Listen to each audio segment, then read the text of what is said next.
To press another button. Let's see, go live. Oh, I was gonna say think. it says it's waiting for you. Yes, we're live! Now it should be. Apparently I also had to press another button on YouTube. But aside from that, welcome all of you to this stream where 4 costumers and the moderator just walked into a bar and we're going to discuss about our different costuming hobbies. I guess it's easiest to start with introductions, and Adrian, I would like you to introduce yourself quickly as well. So I am Adrian. My channel is Miss Philomena.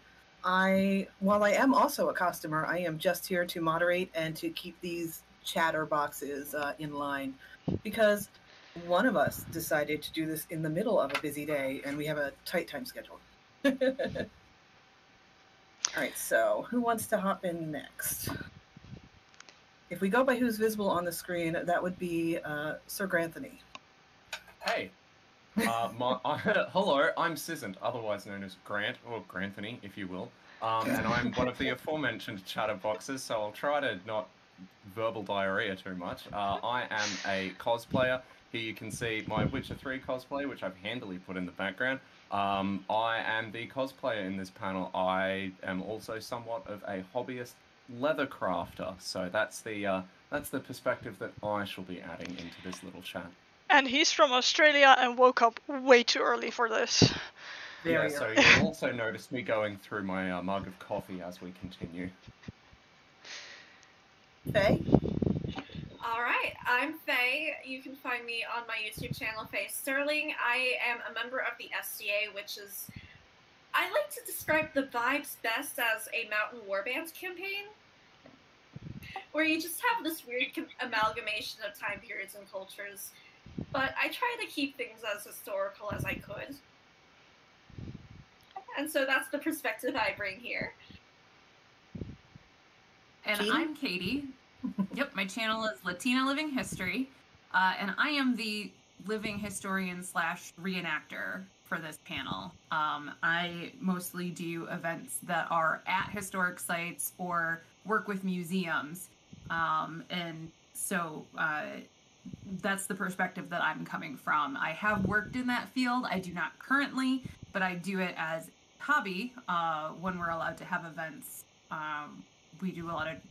Myself and my husband, do a lot of traveling to various historic sites throughout the Midwest to help museums present whatever it is they want presenting. Yes, and well, most of the people who are on my channel might know me, but hey, for everyone else joining, welcome! I'm Mariska from MarisArmoury. I do a whole bunch of different crafts, but this panel I'm specifically joining as a LARPer, and I mostly bring a authentic, cool way of building stuff. It doesn't matter how it's put together, as long as it looks cool. Alright, you guys ready? Yes, let's start it. Alright, let's get started. Where do you get your inspiration from? So do you want to just keep going in the same order, or do you want to jump in? Let's go in the same order to keep it moving along. Sure. Me personally, my inspiration comes from the media that I interact with, you know, like, I feel like cosplay is fairly straightforward in that regard, and I feel like there's, like, a bit more leeway. Like, it's a big umbrella term, right? But it's like, I see a cool thing and I go, ooh, I'd quite like to have a real version of that thing that I can wear. I feel like the cosplay Instagram YouTube sphere is pretty like saturated with incredible cosplayers, like, and everyone I guess seems ready to sort of share that wealth of knowledge. So it's very I thought that it was going to be harder, like, before I dove in, to go from, like, inspiration to how do I actually do the thing. But yeah, it's like, you know, this was my first cosplay, and basically the way that it went was I was playing the game, I got a brainworm that said, I have to own that armor in real life. And then it wouldn't go away until I made it, so... I think that's a fitting origin story for a lot of the things all of us make. So that's something we have in common. Yeah, it's just that mine specifically came from a video game, you know? Yeah, but all of us have that little bit of goblin in us that's like, I must own that thing.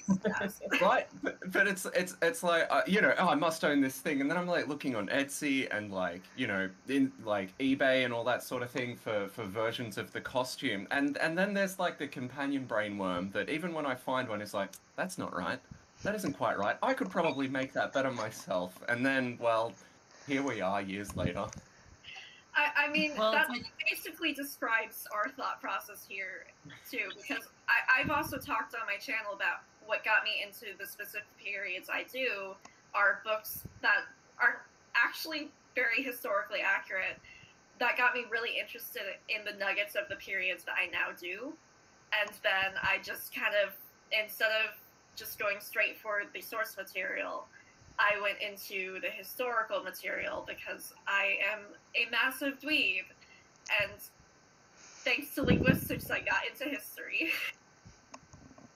Ah, linguistics, the true gateway drug. Let's be real. There's a lot of gateway drugs. Mine was, my family is also a bunch of massive dweebs. And one of the things that we would do every summer is visit historic sites while on vacation. And when I was like 8, we went to one in my state, and I was like, I want to work here when I get to be a grown-up. And like, living the dream, I did. I ended up working there for 2 summers. That's what got me into the historical side of costuming. My actual costuming origin story was Lord of the Rings. So I actually came into it from movie costuming and then theater. I did theater in college, and then the historic site. They had some costumes, but they were kind of one size fits some, because they had, you know, seasonal staff, so it was just loaner gear. And so my roommate and I ended up making a lot of our own stuff, and that's where the historical focus came into it. I guess that for me, where do I get my inspiration from Larp Costumes is then the one that's most different. I mean, of course, I see things and I'm like, ooh, I can definitely use that for a costume. But for LARP, I usually first build my character and then think, okay, what would this character do? Or what is the way that I can show the story of this character, and then try and work that into a costume. So I definitely... Well, I mean, I also started my interest in costuming with Lord of the Rings, because, and from that indeed also because went into the best way. Pretty much.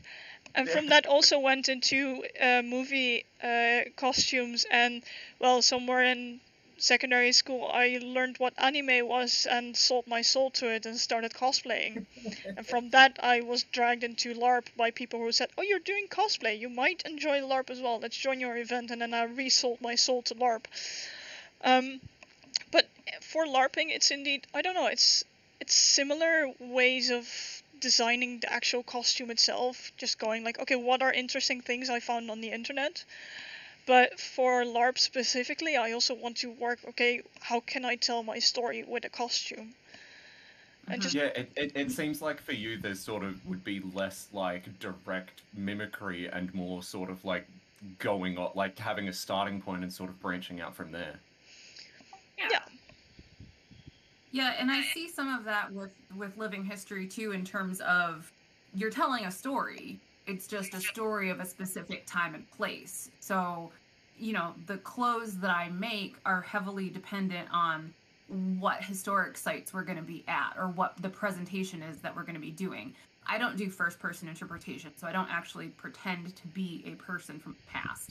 It's always third person, because I'm not that good. But the weather plays a big role. Like, I have summer kit and winter kit, because we go out in all kinds of weather, and different parts of the country, you know, different terrain. The weather and what the historic site is and what the presentation material is dictates a lot of what we're doing. But we're still telling a story. It should be something that is plausible for a character from that time and place. So it's a similar, like, get into this scenario and think what would be plausible. Yours you can make up. Mine comes ready-made from whatever museum it is that we're doing stuff with, but you still have kind of a place to springboard from.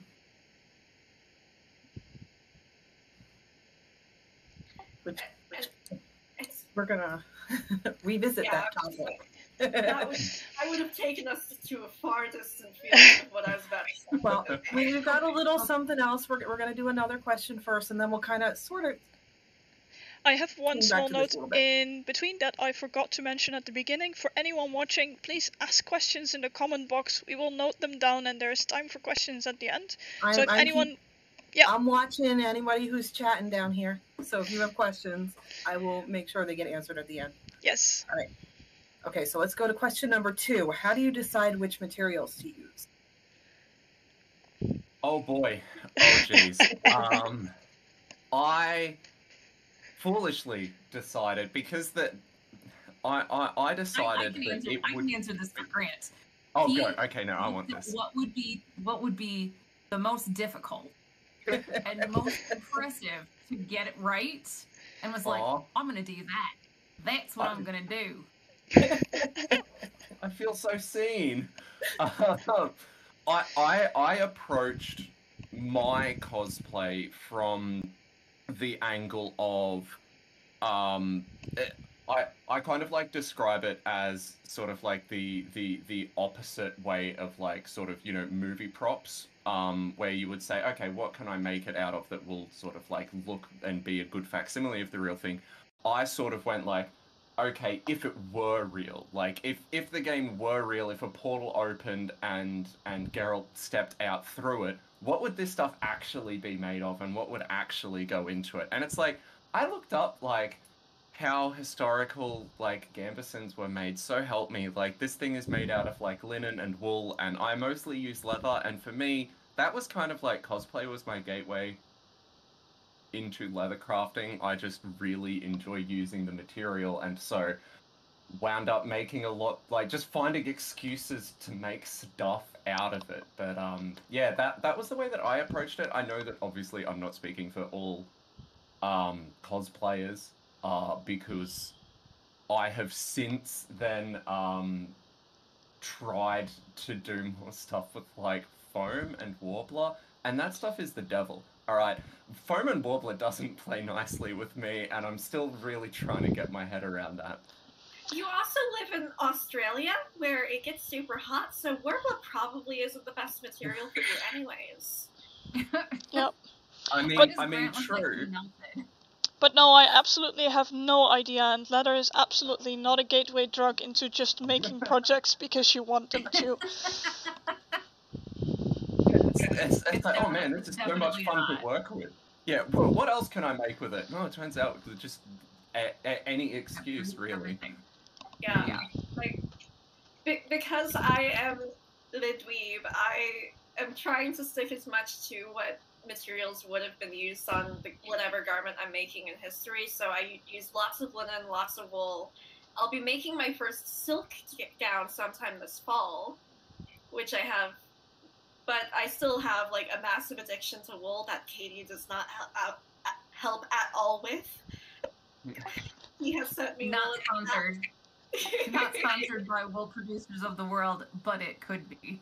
It could be, yes. Please help fuel our addictions. Yes. Same with leathers. Yeah.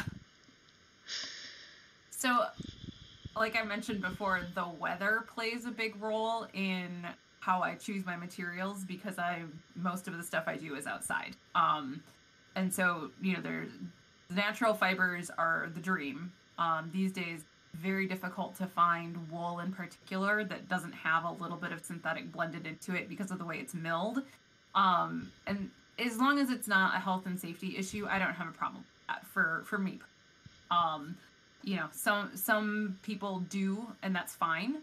But as long as it's not going to be a risk to my, you know, my personal health, I'm fine with that. But you have to be mindful of, like, are you going to get rained on? Is it going to be hot? Is it going to be cold? Are you going to be wet and cold because cotton kills? That sort of thing. So You know, Rich got heat stroke at one of his first events when he moved here. And he was wearing a heavy wool uniform. So now we're very careful about, you know, what event is this? Are you going to want to dress as a soldier, or do you want to bring your entire linen outfit and just hang out with us? Because health and safety come first. Yeah, it's super important to be aware of your own tolerance to temperatures as well, because I grew up in Arizona. I had my goth phase and was also cosplaying when I was in Arizona, so I have a really high heat tolerance.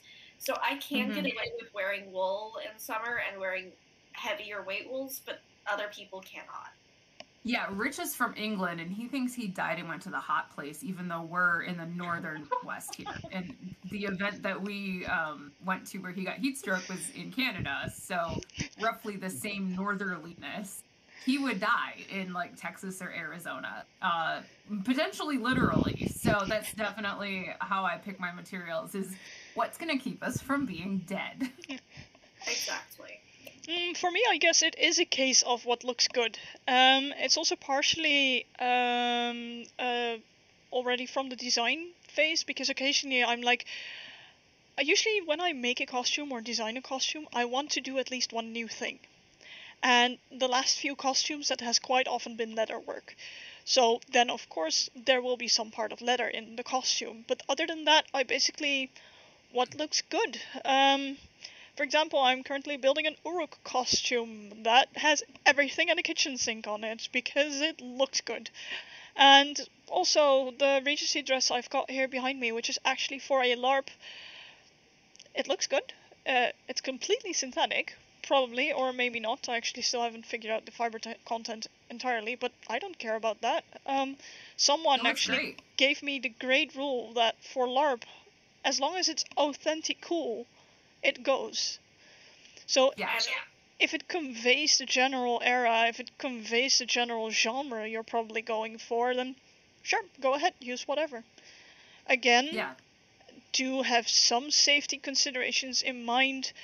I have had quite a few talks about the use of Warbla in LARP, and my personal opinion is Warblas can definitely be used in LARP, especially for props and smaller things, but preferably don't use it for making entire breastplates, because Warbla can shatter under force.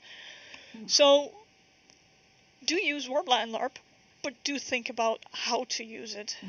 So that's also one consideration to take in mind for LARP. With cosplay, I have occasionally done, okay, it looks good, but don't touch it, because it will fall apart. With LARP, you can't really do that. So that is something to kind of keep in mind. Yeah, the fact that LARP is like a contact sport, you know, it has it depends on the LARP and what kind of character you want to play, but in general, yes, you do need to be able to live in the costume. Yeah, you're going to be in it for long periods of time and interacting with. Yeah. I think that's really cool what you mentioned as well, like wanting to try something new. Like when you start a new project, it's like, oh, what's a new thing that I can try here? Because it's like that, like all of these hobbies are such like absolute like just branching rabbit warrens of techniques and materials and stuff, and it is so much fun just getting like right down into the weeds and being like, all right, cool, what's the next new thing that I can learn? That's always much more satisfying to me than just continually doing the same thing.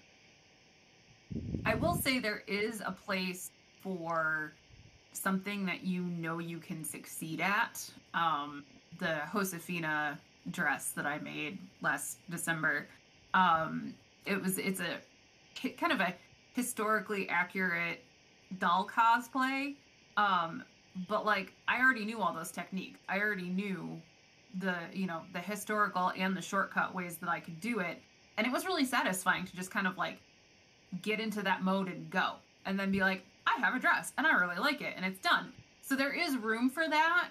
But there's so many new things that you can try if you feel up to it, that every single one of these hobbies offers that opportunity. It's actually really funny, because I had that with my cockbracken jacket, where I was like, there's one or two very small new things in here, but not too big, and I was like, this thing is done really fast. What normally takes me so long? I'm like, oh yeah, right. I want to do all the new stuff. What Mariska just mentioned will be on my channel tomorrow.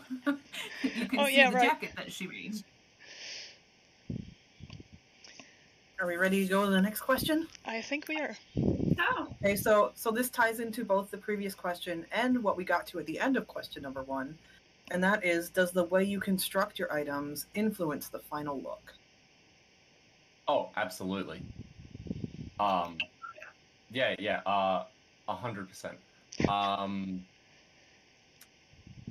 I have found, I don't know, I have found that, like, the way that I have my apartment set up, #apartment life, like, now I have, like, this little workbench and stuff, but, like, you know, previously, like, I've been a floor troll, I've been a floor goblin before, like, you know, getting stuff, like, trying to lay things out flat, and just, like, the way that you are able to actually work the material definitely has an influence on the end product, because it's like, you know, I'm aiming for an end goal. I'm trying to replicate something that I saw digitally in the real world, and so, like, you're always definitely aiming for something, but the way that you're actually able to use the materials has a huge influence on how it actually looks at the end, and how close you're able to get. I guess is my take on that. Mm-hmm. Yeah, for me, it's always the question of machine versus hands, because I try to put out a new garment a month, which hand sewing and machine sewing super easy to do, but the look that I get when I'm hand finishing items versus machine finishing is completely different, because you just can't imitate felling very well on a machine, because it's going to be too even. To me, it feels too perfect, and I really like to have those imperfections in what I make. So a whole lot of my things are pieced, a whole lot of my things are patched, especially recently, because I wear my stuff a whole lot. And so I have legitimately worn through the materials of some of the items I own, and I've spent the past month darning them. Extra authenticity points. That's awesome. Yeah, for sure. Yep. Yeah, and I am kind of in the same boat as Faye. And I do multiple time periods for living history, so sometimes machine sewing is more accurate. It depends on what it is that you're doing. And there are certain historical sewing techniques from certain eras that can't be replicated by machine, and certain ways that garments are constructed that you have to do by hand. The way things were built back, say, in the 18th century involved, you know, for women, draping it on the body and sewing it down by hand in ways that you can't replicate on the machine. So if you can make an 18th century dress by machine, but you won't have the same look as one done by hand. And neither one is inherently better. It depends on what your goal is. What do you want? If I'm doing a demonstration for a museum that is talking about the clothes, I want that hand-sewn garment that people can look at up close and see those techniques. If I am demonstrating something like cooking over a fire and no one's going to be getting within 10 feet of me, it doesn't matter if my hand sewing shows, because people aren't going to see that. They're not there to look at garment. So even in the museum world and in living history interpretation, both of those are equally valuable. Even if it's not the most historically accurate way. That might be an unpopular opinion. I might get some DMs for this, but you know, to me, it's more valuable to have someone out there interpreting meaningfully to the public and teaching about history in the context of the site than it is to have everything from the skin out completely perfect, but they didn't make it to the event. They're not able to do that work for that museum, and they're not able to connect with people. So that's kind of where I'm coming from on it.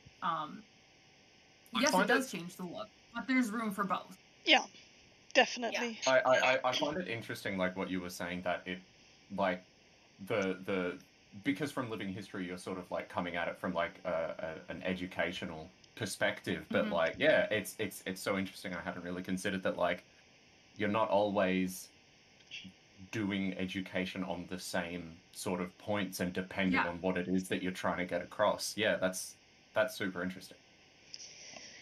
Yeah, like one time I took my horse and my side saddle display to an event, and so I had like riding clothes to display and show people what women riding side saddle would have worn, but I wore a work dress because part of being at that event was maintaining I had 2 horses along that time. There was a lot of poop scooping, okay? I'm not gonna do that in a skirt that drags 3 feet on the ground. So, like, the interpretation can even be all about the clothes, but they might not be on your body. Yeah. Right. Oh my gosh. Yeah, I cannot imagine. I sometimes use the way of construction to actually influence the final event. Again, my Uru costume, I purposely put together shoddily because, well, that's the generic idea I'm trying to convey, you know, grab a leather ribbon and put this entire amount of leather together with 4 stitches. It's another way that you can use to convey your character, basically. Yeah, that's very integral to the character. So, yeah. Yeah, it's all about the story that you're telling, right? Like, the construction method is part of the story. And, yeah, those details are what makes... Like, I go drool over details like that, because one of my problems with a whole lot of things is, especially when it's... One of the problems I've come across when I'm looking at books of reenactors is when they're talking about their clothes is they don't feel lived in. And so having character details like that, even in a LARP kit, is just something that makes me drool. I love it so much. Yep, weathering is a whole topic in itself, I think, and I think it's important for many kinds of costumes, actually, because, well, being lived in is either part of character design, living in, being lived in, story you're telling, I guess. Yeah. Great.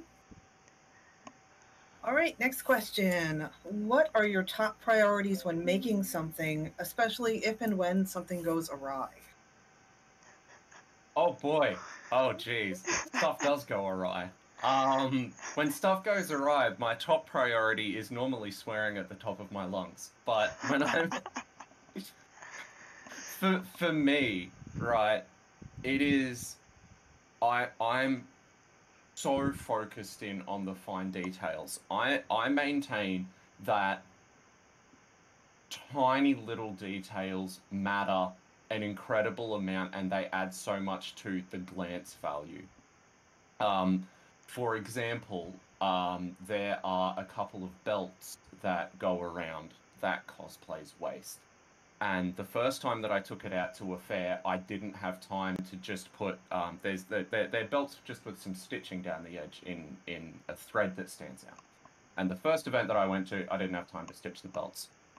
And just comparing the 2 photos, it's like 3 lines of off-white thread, but it's like it adds a lot to the glance value. It's like you said, it's about feeling lived in, like adding texture to stuff.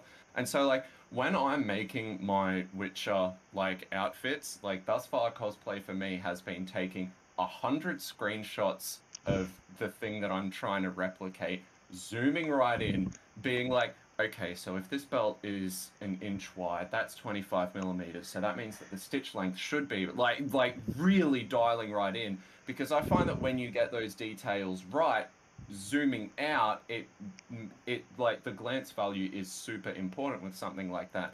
Because if someone glances at my cosplay and says, oh, I don't know what that is, or oh, that doesn't look much like the game, then they don't get to the point of looking at the detail. And detail is the stuff that I'm proud of, like, obviously. And so it's like having something that at a glance looks right will make someone want to examine more closely, you know? And like that's kind of the way that I approach it. And of course that approach and that standard that I hold myself to isn't always great for my mental health. And so when things do go wrong, it's I'm getting better at it. It's a matter of sort of being able to talk myself down and saying like, okay, things have gone wrong.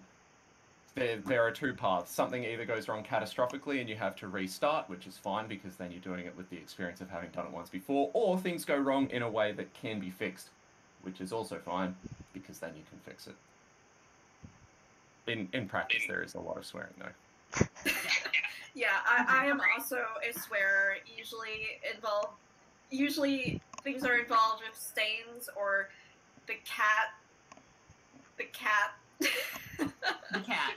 Yeah, I have 4. Yeah. 4 cats.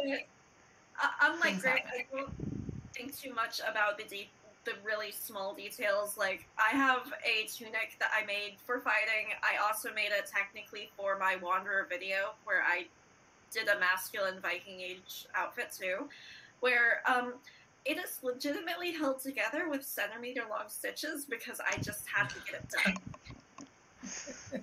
It is still held together, and I fight in it every week, and I just haven't bothered to fix it. But it stays together. It does the purpose that it was made for, and it still does the job appearance-wise, and so I don't care about how gross it looks on the inside. Well, if it works. Yeah, if it works, it works. See the inside of it. Yeah, in a similar vein, sometimes it's something has gone wrong, but I need to have something to put on my body in the next 48 hours as I'm on my way to a historic site or an event or something like that. So yes, there's usually some swearing, and maybe talking to a fellow costumer to troubleshoot problems. But a lot of times it's get it wearable and make sure the silhouette is right. Because if it looks gross on the inside and people are seeing the inside, we have a bigger problem. Yeah. If they're seeing the inside of clothing that's not on display, that's not what I'm worried about. Something has gone wrong to lead to that point. Yeah, and so my friend Julie and I started telling each other this. We worked together at the historic site, and we're still friends and do living history together. If they're close enough to see that thing that you're stressing out about, they're close enough for you to kick them. Yeah, I like to think about it as like, if you're close enough to see the guts of my garment, then you shouldn't be focusing on the guts of the garment, because something is seriously wrong with the situation there. Yeah, exactly. So it's like, get it done, get the silhouette right, and then if you can go back later and revise it, fine. If it's still holding together with centimeter-long stitches and you don't need to, also fine. That's not what you're entering in the competition, so it doesn't matter. Yep, my competition piece is still on the table at the event site. Yep. For me, it's, I guess, a case. Well, of course, it depends, and that's probably also the case for all of you guys. You often wear a costume to multiple events after another. Mm-hmm. For me, I usually try and have a basic version of the kit done for the first event, and then add at least one thing every next event. But then again, for me, I don't really need to arrive with a complete picture, probably compared to most of you guys. So, for me, I actually plan to keep it very simple for a first event. So I basically have the basic kit of a character ready to just convey the basic story. But then again, most of my characters arrive at an event as a basic kind of person to be able to build upon. I usually don't arrive as a nobleman. I personally don't really like playing that. But when something goes wrong, I substitute it with other kit I already have.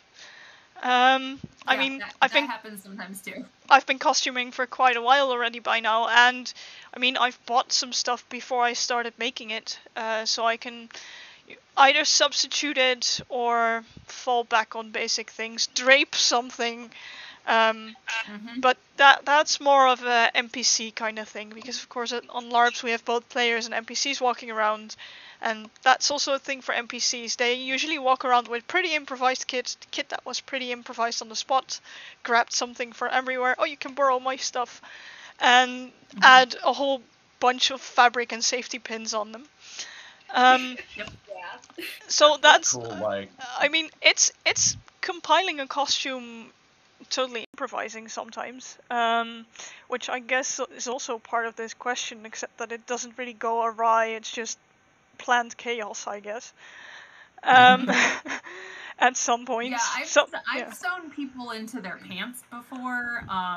One time, I don't remember who showed up at an event and he didn't have his suspenders, and historical pants don't stay up on their own. So I sewed like strips of twill tape in place of suspenders to That's his actually pants. really and smart. Like those lasted the whole weekend, right? So, when he had to take his pants off at night to, change into PJs or whatever, he just slid the tape down and then put them back on the next morning, and it worked. Not ideal, but we made it happen.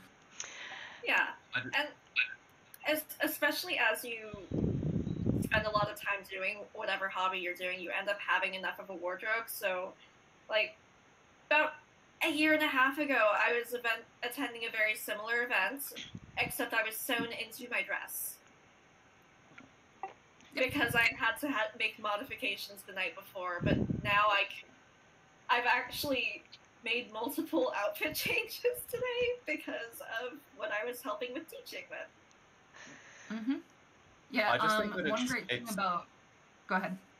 Oh, sorry, I just wanted to say that I think that it's so cool, like, talking about how, like, obviously all of us are telling a story with our costumes, but just, like, that idea that in a LARP, you're actually, like, it's like a story arc, like, the changing of the kit, like, the adding to the costume is the story of the character itself, like, that's cool as hell. I really like that as like conceptually, like that you can sort of have your character and look back at it and be like, man, at the start it was just like these couple of items, but now it's this like big, awesome, complicated thing. Like that's so cool. It's also really cost efficient. Yeah. Yeah. Sort it out. That's genuinely why one of my pieces of advice for people who are starting out is start with something lower class. Because it's so much easier to build up from there, and also it gives you a bit more of a learning curve. Or an easier learning curve. Yeah. No, but the sewing people into their output. costumes, I've also been walking around on costume. I have a steampunk seamstress kind of costume, where I have repair items with me and a small flag, something broken, call me. I have indeed literally on events sewn people into their costumes or duct taped things together, or the super glue is also always very welcome at events. It's fun, and especially in a pinch, so many things can fix so many things you would otherwise never use. Tie wrap's also a very good one for props often. I find that when I've gone to fairs, I almost always keep a little tube of super glue with me, and it's like there have been like rivets, like structural rivets holding stuff onto leather that have just popped out for whatever reason. It's like, oh well, I mean, it should hold if I super glue it until I get back home. So yeah, it works. Yep. All right, so one more story about this. A very well known and respected living historian of my long acquaintance showed up at his first historical event in a waistcoat that had staples. There is room for improvisation and growth. Wow. Wow. Honestly, I'm just impressed. He now works for one of the most well-known historic sites in the country. So yeah, what can achieve your dream. So like, what our a great last story to hold in question, reserve. Sorry, I'll do it. our last question does follow in the same theme, but before I ask it, I just want to point out if anybody does want to ask any questions, just pop them in the live chat, and I will make sure they get answered after we do this last question. So I am keeping track. I've got notes going on. All right. So our last question is, how useful is duct tape? So useful. I made a mannequin out of duct tape. You should be able to see the silver there. Yep, we can see it. It's... Yours too. Look, duct tape. Mariska, also, you guys are twins. Hey, twins. Hashtag twinning. I don't generally use it in like finished costumes, but just like as a construction material, like, come on, I use duct tape all the time. I have just rolls and rolls of it laying around. I find that like when I'm like prototyping, like when I'm trying to pattern stuff, often like my mock-up for things that I make out of a thick leather, I will make a mock-up out of some flooring foam, because I find that it tends to move and sit more like leather than if I made a mock-up out of fabric. And so it's like, you know, while I'm patterning something up on the mannequin, I'll be using duct tape to hold stuff to other stuff, like as part of sort of the construction and building up to having a pattern. So I find duct tape very integral to my personal process.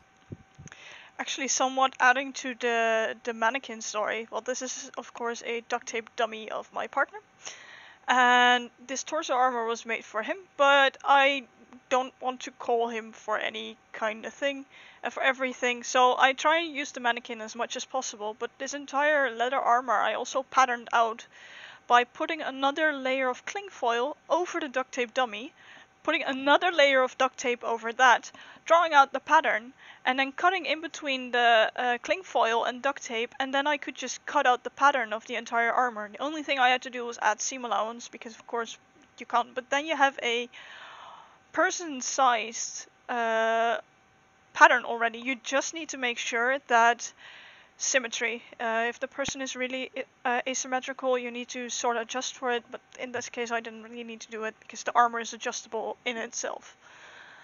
That's really cool. That's awesome. And you just reminded me that I've done a similar thing on a smaller scale. When I was making the pattern for my leather gloves that I made, I just put on like just a single disposable glove on one hand, and then covered that in duct tape, and similar thing, you just draw on it and cut it out, and then you've got the beginnings of a 2D pattern. Hadn't thought about doing it for a whole torso though, and I'm definitely stealing that idea later on, so thank you. It's a great idea. I've done similar with, I took an old sock that I had lost the pair for, and I covered it up with duct tape and drew out the seam lines based off of what I had seen in a woodcut of a Trosfaz sock. And I did that to make the pattern, and I wish I could show the final version, but it is currently sitting in the naughty bin, so... Oh. Yep. Yep. We all have one of those. Well, yeah. We all have one of those. But then also, duct tape comes in handy, because in the SCA, that's what we use to keep the tips on our steel swords, and it's what we cover our rattan swords with. And then also, I have had the sole of my shoe legitimately fall off at an event before, and we just sort of duct taped that shit back together. That reminds me, I had that once too. But then at a fancy fair, so it was less relevant. But yes, duct taping soles back on shoes is a thing. It's super common, and it helps, especially when you only have one pair of shoes that weekend. Yep. Yeah, anything where you need to clone a body part for patterning, it is a true MVP in that field. Obviously, for historical stuff, it can't be visible, but it is like the Force in that it has a light side and a dark side and holds the universe together. And we also do a lot of traveling to go to different places, and so that's part of the travel kit. So anything that goes wrong on the road has duct tape at the ready. Yeah, I definitely don't have an entire pile of various duct tape body parts lying around this room. Legs, it's arms. Only slightly terrifying. Well, Yeah. I have a general collection of costuming body parts anyway, so meh. Yeah.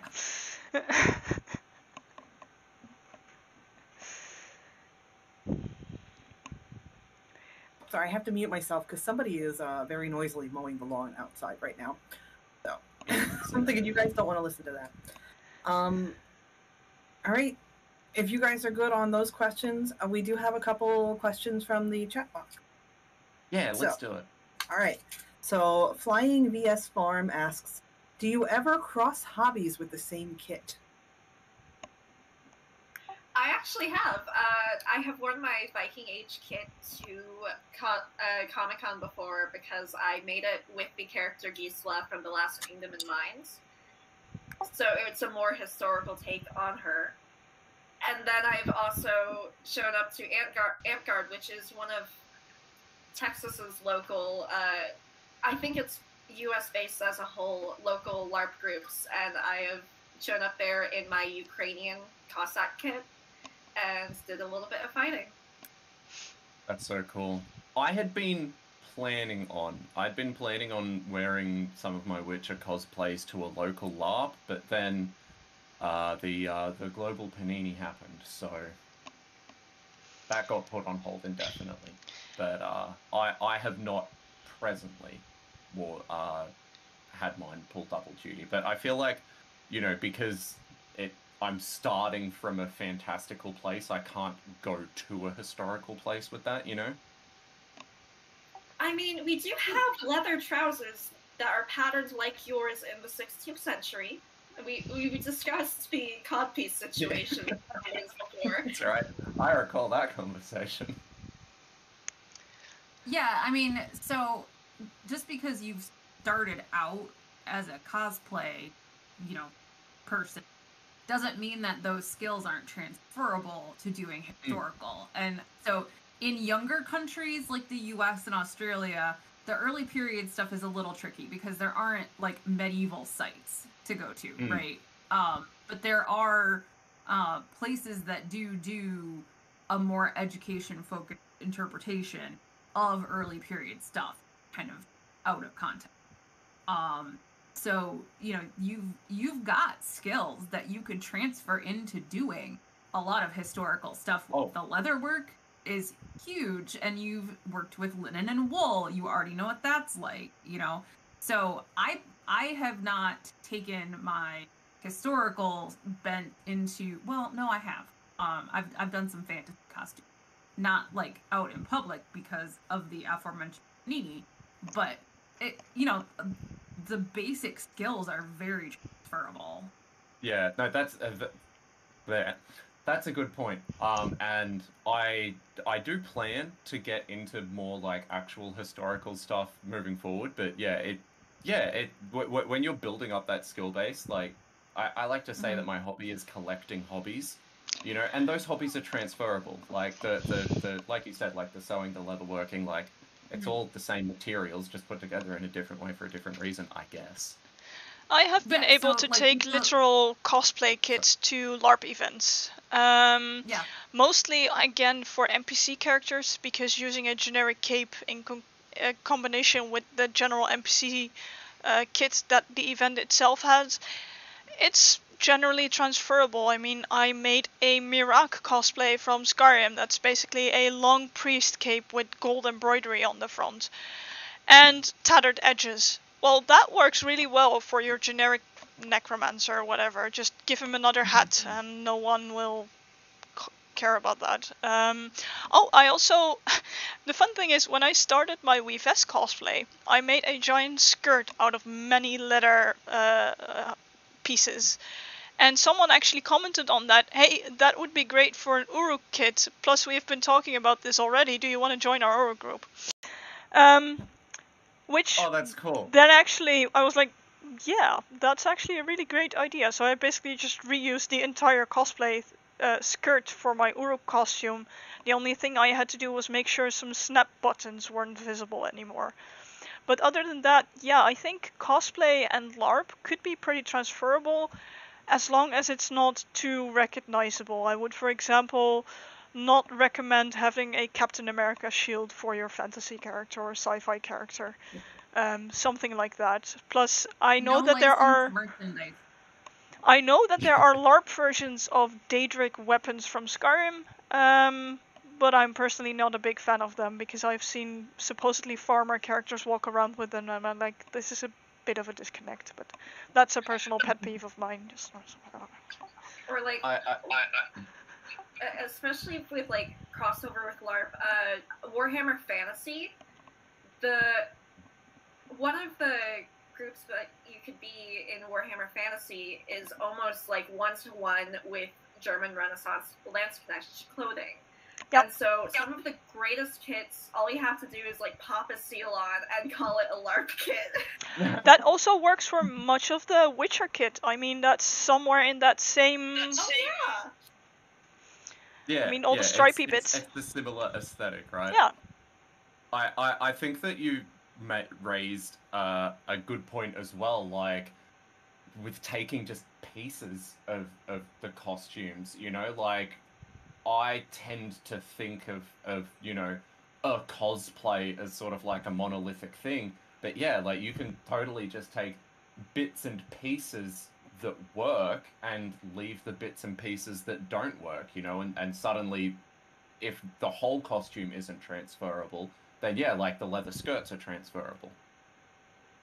And like I do think like for going from historical to non-historical, accessories are also super easy to transfer, even if the actual outfit isn't. Yeah. Oh yeah. Adrian, you and I have talked about steampunk. That's Victorian clothing with gears at the very basic level. You can do that. I mean, that's very reductive. I'm sorry, steampunk. It's not all it. It's pretty much my steampunk seamstress costume as well. But, I mean, yeah. So going from a historical base, you can make it anything you want. I mean, hey, I know I'm a lot of historical people who get into have also just added different accessories, like the teacup holster is not historical, but it works great in steampunk outfits. Stuff like that. Cute, though. So cute. All right, do we want another question? yes. Yes. Yep. All right. Our good friend and fellow costumer Bluffle asks, is foam, leather, or something else best for LARP? And I also want to give you guys an 8-minute warning because it's getting close to 6 o'clock. Yes. It's getting close to the end of the hour because we're all in different time zones.